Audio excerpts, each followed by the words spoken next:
தந்தை, மகன், தூய ஆவியின் பேராலே ஆமேன். ஆண்டவரை போற்றுவோம். இறைவனுக்கு நன்றி. ஆண்டவரே, எம் இதழ்களை திறந்தருளும். எம் வாய்வும் புகழ்தலை எடுத்துரைக்கும். தந்தைக்கும் மகனுக்கும் தூய ஆவியாருக்கும் ஆட்சி உண்டாவதாக.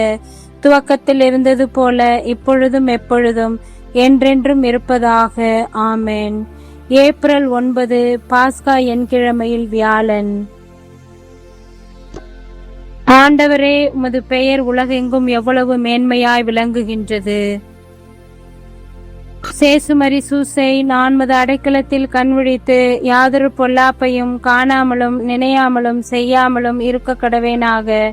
இயேசு கிறிஸ்துவின் நாமத்தினாலே படுக்கையை விட்டு எழுந்தது போல சகல பாவங்களையும் விட்டெழுந்து மறுபடியும் அப்பாவத்தில் விழாதபடி பாதுகாத்து வழிநடத்துவோமாக. தூய ஆவியானவரே இறைவா, எழுந்தருளி வாரும். உம்முடைய விசுவாசிகளுடைய இருதயங்களை நிரப்பும். அவைகளில் சிநேக அக்னியை மூட்டி அருளும். உமது ஞான கதிர்களை வரவிடும். அதனால் உலகத்தின் முகத்தை புதுப்பிப்பீர். ஜெபிப்போமாக. இறைவா, தூய ஆவியின் ஒளியால் எங்கள் உள்ளங்களை நிரப்பினீரே. அந்த தூய ஆவியால் நாங்கள் சரியானவற்றை உணரவும் அவருடைய ஆறுதலால் எப்பொழுதும் மகிழ்ந்திருக்கவும் அனுகிரகம் செய்திருள வேண்டும் என்று எங்கள் ஆண்டவராகி அதே இயேசு கிறிஸ்து வழியாக உம்மை மன்றாடுகிறோம். ஆமேன். இறைவா, இந்த இளம் காலை வேளையில் உம்மை போற்றுகிறோம், புகழ்கிறோம், ஆராதிக்கிறோம், நன்றி கூறுகிறோம். செய்த ஒவ்வொரு அற்புத அதிசய செயல்களுக்கும் நன்றி கூறுகிறோம். நீர் கொடுத்த கடந்த இரவின் பாதுகாப்பு, கடந்த நாளின் பாதுகாப்பு, இந்த புதிய விடியலின் பாதுகாப்பு அனைத்திற்கும் நன்றி கூறுகின்றோம். இந்த புதிய விடியலிலே எங்கள் ஒவ்வொருவரையும் திருப்பாதம் சமர்ப்பித்து திருப்பாடல் 8 வழியாக எங்களுடைய புகழ்ச்சி பலிகளை எடுத்து வைக்கின்றோம். எங்களையும் எங்கள் பெற்றோர், உடன் பிறந்தோர், குடும்பங்கள், குழந்தைகள், பணிகள், பயணங்கள் அனைத்தையும் ஆசீர்வதித்து உமது வல்ல கரத்தினால் நிரப்பி வெயிலின் தாக்கத்திலிருந்து எங்களை விடுவித்து எங்களுக்கு தேவையான அருள்மழையை தந்து ஆசீர்வதிக்கவும், தொடர்ந்து உமது அன்பும் ஆசீரும் எப்போதும் குறிப்பாக இந்த இணையத்தின் வழியாக ஜெபிக்கின்ற ஒவ்வொரு குடும்பத்திற்கும் தேவையான, இதற்காக உழைக்கின்ற ஒவ்வொருவருக்கும் தேவையான அருளையும் ஆசீர்வாதத்தையும் தந்து காத்தருள வேண்டுகிறோம். திருப்பாடல் 8. ஆண்டவரே, எங்கள் தலைவரே, உமது பெயர் உலகெங்கும் எவ்வளவு மேன்மையாய் விளங்குகின்றது. உமது மாட்சி வானங்களுக்கு மேலாக உயர்ந்துள்ளது. பாலகரின் மழலையிலும் குழந்தைகளின் மொழியிலும் வலிமையை உறுதிப்படுத்தி உம் பகைவரை ஒடுக்கினீர். எதிரியையும் பழிவாங்குவோரையும் அடக்கினீர். உமது கைவேலைப்பாடாகிய வானத்தையும் அதில் நீர் பொருத்தியுள்ள நிலாவையும் விண்மீன்களையும் நான் நோக்கும்போது மனிதரை நீர் நினைவில் கொள்வதற்கு அவர்கள் யார்? மனித பிறவிகளை நீர் ஒரு பொருட்டாக எண்ணுவதற்கு அவர்கள் எம்மாத்திரம்? ஆயினும் அவர்களை கடவுளாகி உமக்கு சற்றே சிறியவராக்கியுள்ளீர். மாட்சியையும் மேன்மையையும் அவர்களுக்கு முடியாக சூட்டியுள்ளீர்.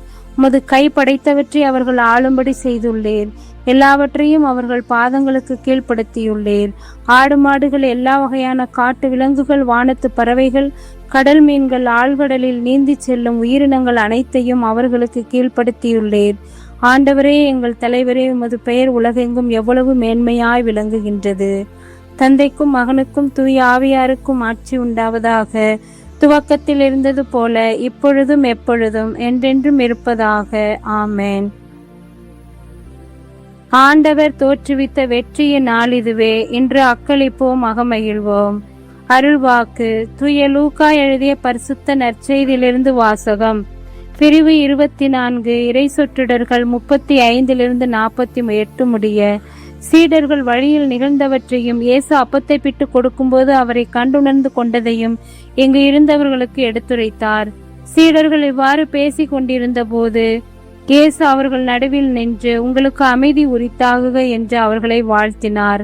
அவர்களும் திகிலுற்று அச்சம் நிறைந்தவர்களாய் ஆவியை காண்பதாய் நினைத்தார்கள். அதற்கு அவர், நீங்கள் ஏன் கலங்குகிறீர்கள்? ஏன் இவ்வாறு உங்கள் உள்ளத்தில் ஐயம் கொள்கிறீர்கள்? என் கைகளையும் என் கால்களையும் பாருங்கள். நானே, என்னை தொட்டு பாருங்கள். எனக்கு எலும்பும் சதையும் இருப்பதை காண்கிறீர்களே என்றார். இவை ஆவிக்கு கிடையாதே என்று அவர்களிடம் கூறினார்.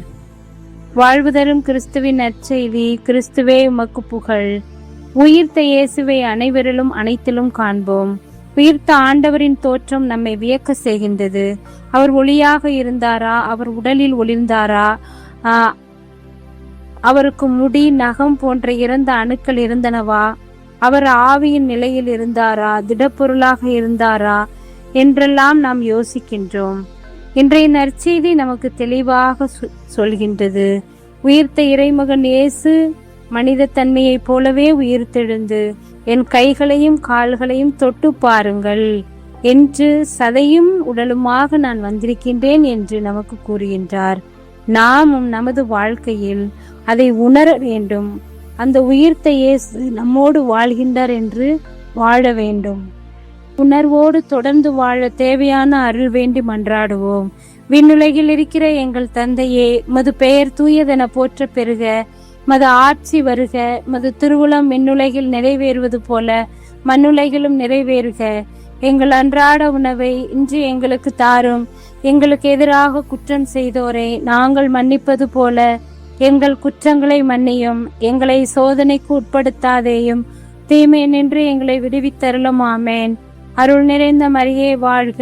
ஆண்டவர் உம்முடனே, பெண்களுக்குள் ஆசீர்வதிக்கப்பட்டவள் நீரே. உடைய திருவயிற்றின் கனியாகிய இயேசுவும் ஆசீர்வதிக்கப்பட்டவரே. புனித மரியே, இறைவனின் தாயே, பாவிகளாயிருக்கிற எங்களுக்காக இப்பொழுதும் எங்கள் இறப்பின் வேளையில் வேண்டிக் கொள்ளும். ஆமேன்.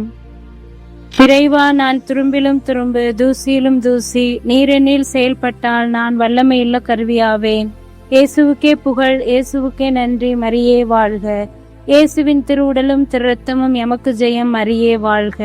புனித சூசை, புனித குழந்தை இயேசுவினுடைய நாளாகிய இந்நாளில் குழந்தை இயேசுவானவர் நமது குடும்பங்கள் ஒவ்வொன்றையும், குறிப்பாக குழந்தைகள் இருக்கின்ற குடும்பங்கள், குழந்தை பாக்கியத்திற்காக ஏங்குகின்ற ஒவ்வொரு மகனுக்கும் மகளுக்கும் ஆசீர்வாதத்தை தந்து குழந்தை பாக்கியத்தை தந்து வழி நடத்திட வேண்டுவோம்.